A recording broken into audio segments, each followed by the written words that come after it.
All right, guys, we're going to go ahead and get started introducing chapter 19, New Worldviews and New Ways of Life. New Worldviews and New Ways of Life. Again, the time frame is from 1540 to 1790. 1540 to 1790. Also, again, I want to reiterate that you did have an assignment that was due this morning. I see we classes very sparingly this morning. I guess some decided to stay in their bed.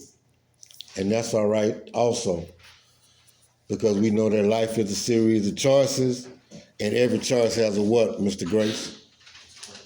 A consequence. So those that decided to stay in bed and not turn in their assignments in an appropriate manner, they will govern themselves accordingly. But those who have done it, you good. Chapter 19, we're going to be looking at some drastic changes as it relates to Europe. I want you to jot down these four main ideas that we are going to kind of skim through. And it's very interesting. We're going to touch on it. The scientific revolution, A, the scientific revolution. B, the rise and spread of the Enlightenment. The scientific revolution, the rise and the spread of the Enlightenment. Key issues of the Enlightenment debate, and important changes in scientific thinking and practice. Those are four areas of concentration that we will begin to look at as we pull the layers back on this chapter. We know that we talked about the Dark Ages, the Middle Age, the age of superstition, stagnation, disease, ignorance. Yes, ma'am.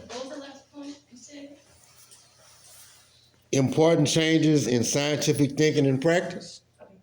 Okay.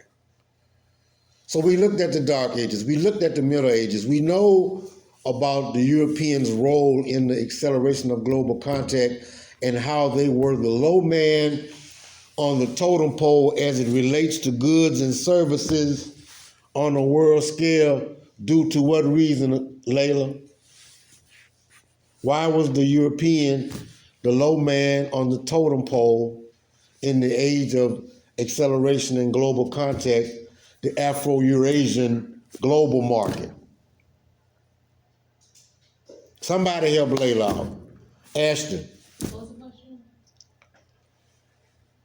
Why was the European the low man on the totem pole in the Afro-Eurasian global economy?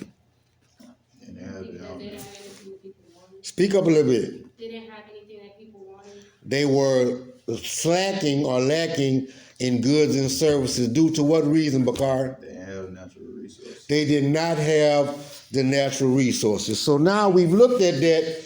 We've looked at an era of absolutism, the divine right of kings. Jeremiah, tell me what the divine right of kings is. The divine right of kings. I have wrote it down. Who could tell me what the divine right of kings is? Isis. It's when when the power becomes like God, it's like a God thing. Okay, I'll accept that. Who else wants to say something? Kenya? Ashton. It's like God chose them to rule, and then they have absolute power because God gave them the power. Okay, the divine right of kings is the assumption in the European theory of absolutism that God chooses kings to rule, and that the king is only answerable to God. He has absolute power, unchecked, unregulated power. Now, as I mentioned in the last class, I don't know when the last time someone has heard an audible voice from God speaking out of the sky. Ashton, do not do. That has not happened. So in the divine right of kings, that's really a slippery slope to have someone unchecked. But now we're looking forward to them kind of looking at them somewhat moving out of the superstitious realm, somewhat moving out of the myths, somewhat moving out of the fables and striving to develop an era known as the scientific revolution. Case in point, jot down this note: understanding the natural world and the methods of examining it are known as scientific revolution. Understanding the natural world and the methods of examining it. Understanding the natural world, natural phenomenon, understanding what a hurricane is, understanding what a thunderstorm is, understanding what lightning is, rain, sleet, snow, hail, understanding what the causes of these things are, ushers in the scientific revolution. We know that a hurricane is not. Good morning, Taylor. I need to talk to you again after class. We had a change again. The thing is tomorrow. We're gonna get it straight though, yeah? Okay. All right. Understanding that these events have a cause and the effect. We know that a hurricane is not spookily created, but we know that once warm convections of air pockets enter into the Gulf, along with heating the water, we know that this will create the eye of a storm and strengthen a hurricane based on the winds. We know this now. We know this how? Through observation, through scientific method, through learning the causes of these things.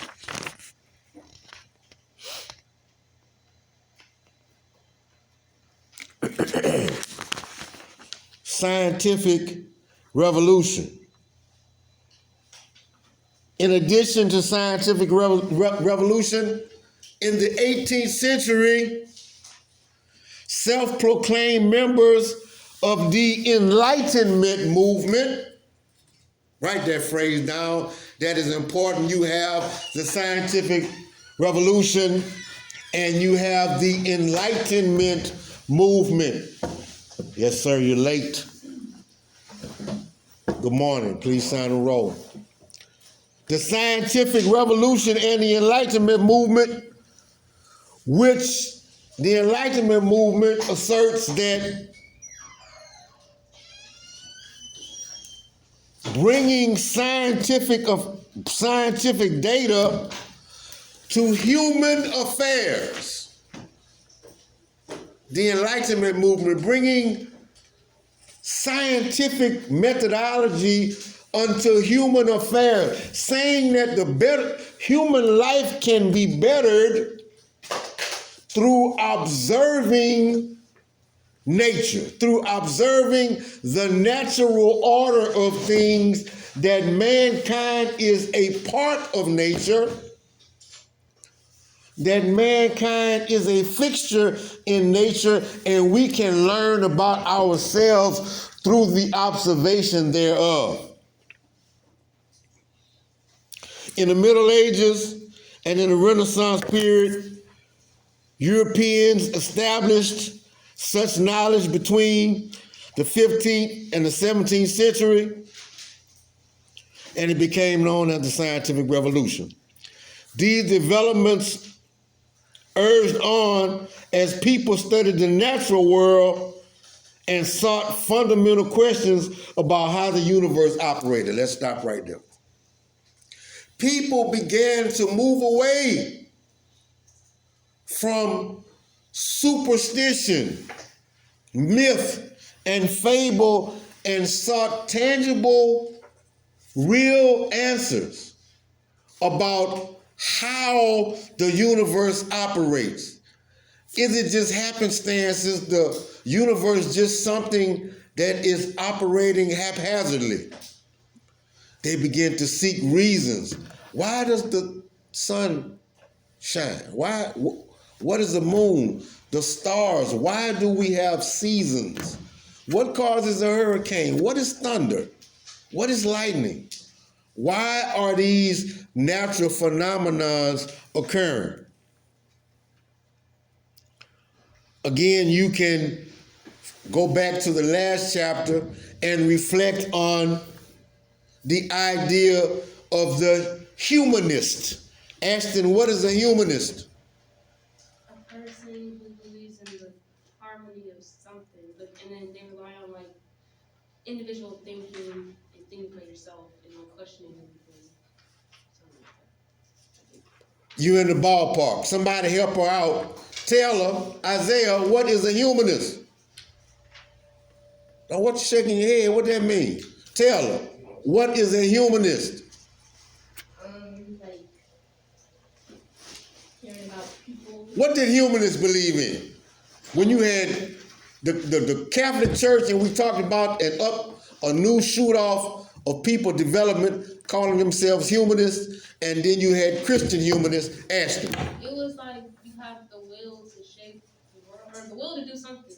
Right? Kenya, what is a humanist? I don't know. Bakari, what's a humanist? Layla, what is a humanist? Maya, what's a humanist?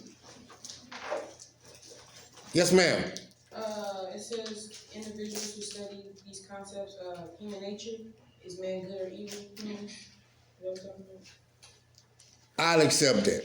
I'll accept that. Humanists sought to take the path of logic and reason and infuse that into Christianity, but they did also, the paramount concern or their thesis was, what is the nature of man? Is man good by nature or is man evil by nature, as the church asserts, as some who subscribe to biblical thought and the idea of original sin, that man is born evil and in need of a sinner by nature. The humanists say, well, we don't think that man is by nature born a sinner. That means man is set up from the beginning to be a failure. This is what they said. So the humanists are the forerunners to the scientific revolution. Now we're looking at this whole deal coming out of Europe, but here's the thing. According to the text, observation and experimentation brought about by scientific revolution asserted that the understanding of the physical world can be understood through mathematics. Let's back that up again. Through observation, the understanding of the workings of the physical world can be understood through mathematics. What does that mean, Rashad Grace? That the physical world can be understood through the study of mathematics. That mathematics can remove the ambiguity or fogginess or unclearness about the physical world. How many of you have taken science classes? Don't you implement a lot of formulas? How many of you have taken physics? Aren't there formulas? E equal MC squared. What does that mean? Who created that formula? Anybody? Who? Einstein. Okay, somebody knew that. Einstein. And what is that called? The theory of relativity. Okay. That's a mathematical equation. Now, I'm going to get up and walk out this classroom if somebody tell me what is the theory of relativity. Anybody in this class of bright scholars who can tell Professor Johnson what is the theory of relativity? E equal MC squared. Albert Einstein. What did he prove? Google it. Somebody don't just stare at me. I know you don't know. It's obvious you don't know. I was about to say, right. Quickly.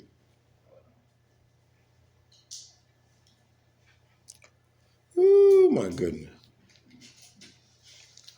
What we looking at? Quickly. It says, Come on. Mass and energy. Never mind. Let me get my thoughts in order. Ashton, come on, Ashton. this is the basic idea is that instead of being an invisible force that attracts objects to one another, gravity is a curving or warping of space. Okay. The more massive an object is, the more it warps around. It warps the space around it. So it's talking about mass, it's talking about gravity and speed. All those variables can be measured through mathematics.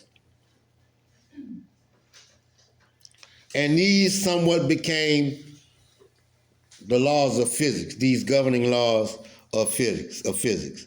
Now, again, as I said, when we look at these textbooks, we always seem to be taking the Eurocentric perspective on these positions or studying how or why or the history of the European.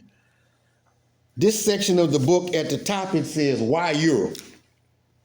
That's a question I say to myself all the time. Why Europe?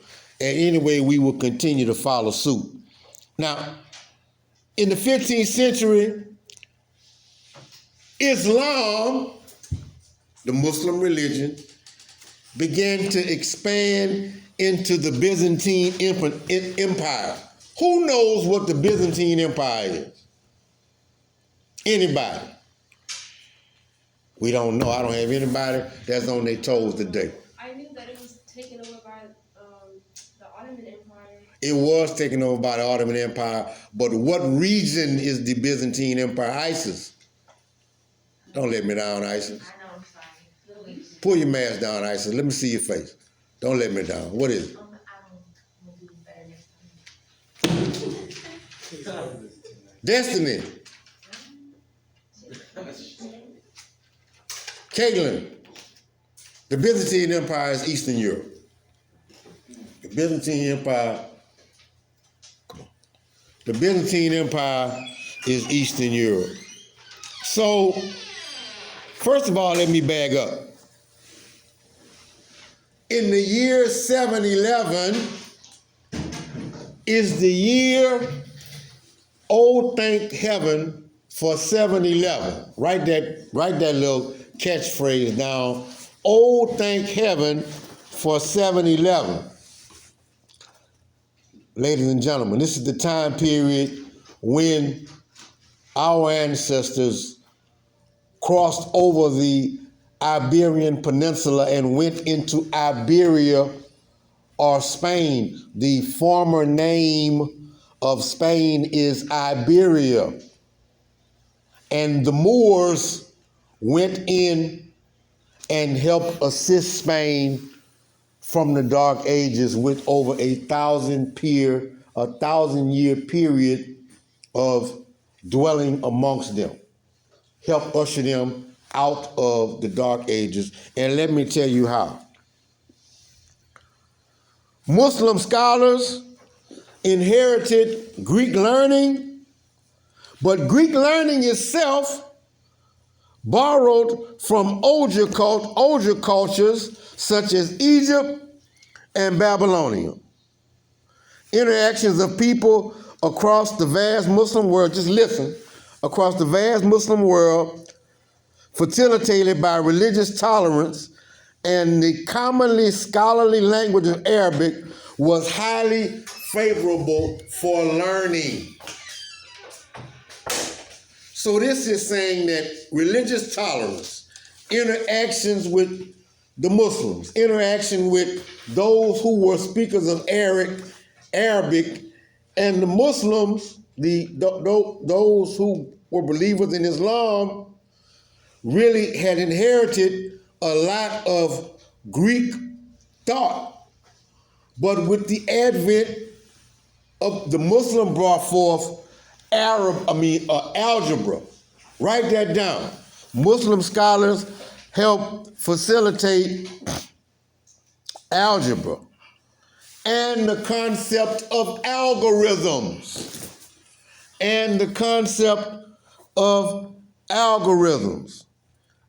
In addition to this, they also created the decimal point notation.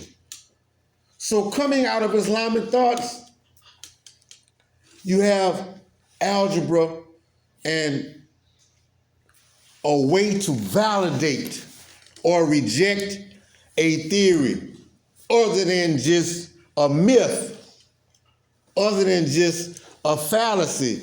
Instead of us just saying, well, Apollo rides his chariot across the sky. That is what allows the sun to rise and to set. We can do away with those mythologies and now understand that mathematics can be applied and we can understand why the sun is actually still and the earth is moving.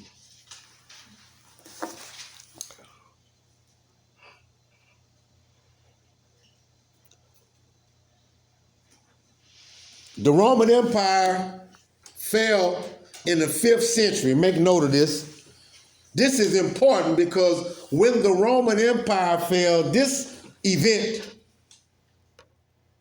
culminated in the beginning of the Dark Ages. You said the 5th century, right? Yes, ma'am, the 5th century. The Roman Empire fell.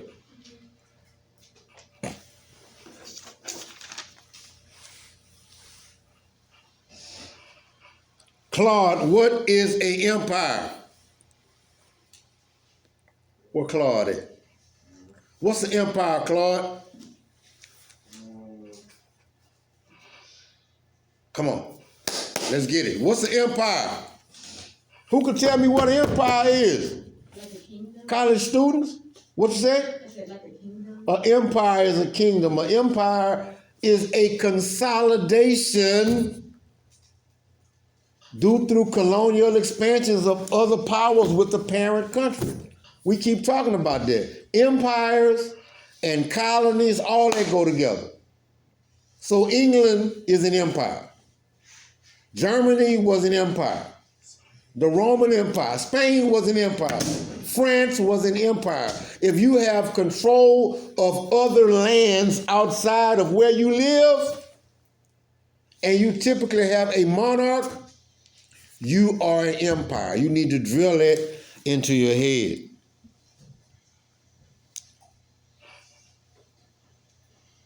Now,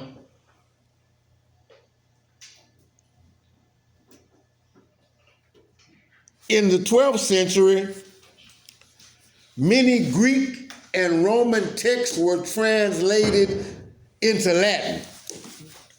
Many Greek and Roman texts were translated into Latin, along with the commentaries of Arab scholars. So again, we go back to the perpetuation of Greek and Roman history being pushed forward by Arab scholars. The Arabs were writing down everything as it relates to Greek and Roman history to compare it or to disprove it, or saying this is what they once believed, but we now know that this is true.